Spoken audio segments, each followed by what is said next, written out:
Halo sahabat kreatif, terima kasih sudah bergabung dengan sahabat kreatif L. Di negara Mesir, terdapat sebuah sungai yang sangat terkenal. Sungai itu adalah Sungai Nil. Sungai ini sangat panjang dan juga dalam. Bahkan sungai ini bisa dilalui oleh kapal yang kecil dan yang sedang. Sungai Nil ini juga mengandung sejarah pada zaman Raja Firaun. Salah satunya adalah di tempat inilah Musa ditemukan pada zaman dahulu.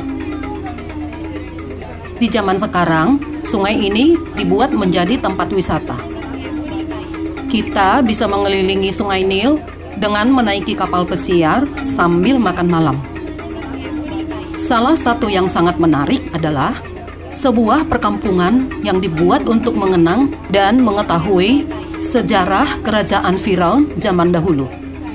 Jadi di sepanjang sungainya dibuat peragaan tentang banyak hal. Misalnya, bagaimana caranya membuat batu untuk bangunan, minyak wangi, membuat kain, dan sebagainya.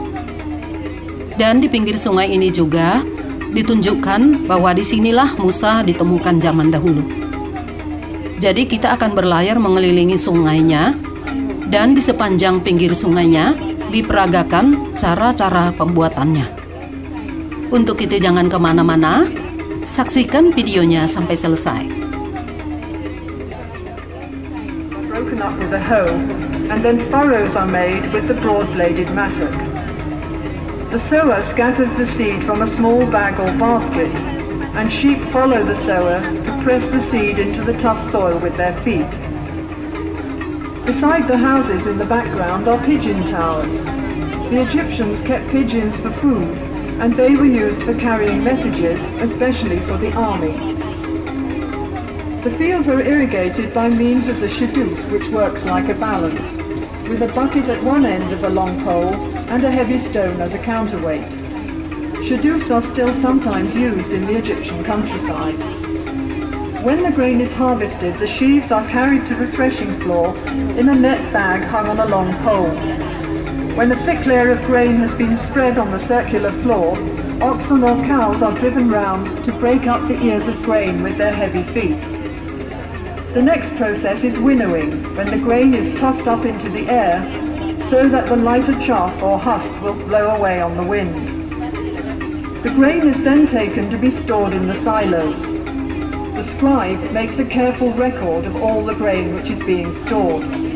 This was important for taxation purposes, as there was no money in Egypt in Pharaonic times.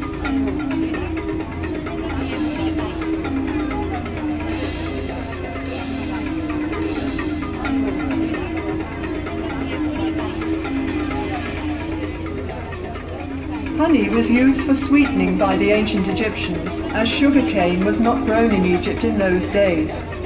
Beehives were made of pottery tubes piled up in rows, and in some parts of the country, beehives are still made this way today. The River Nile was the main highway of communication in Pharaonic times, so boat building was an important industry. Small boats were made of bundles of papyrus tied together with ropes.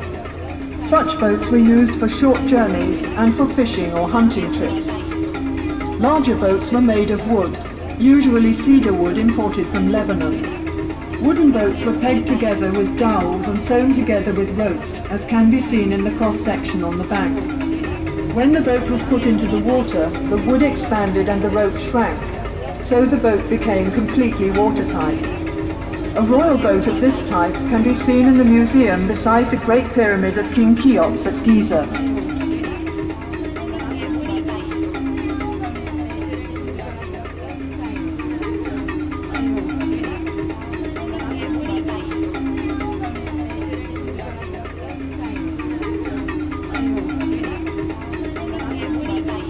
Stretched between two boats, and the fisherman hits the water with a stick to frighten the fish into the net. Let's see if he's been lucky today.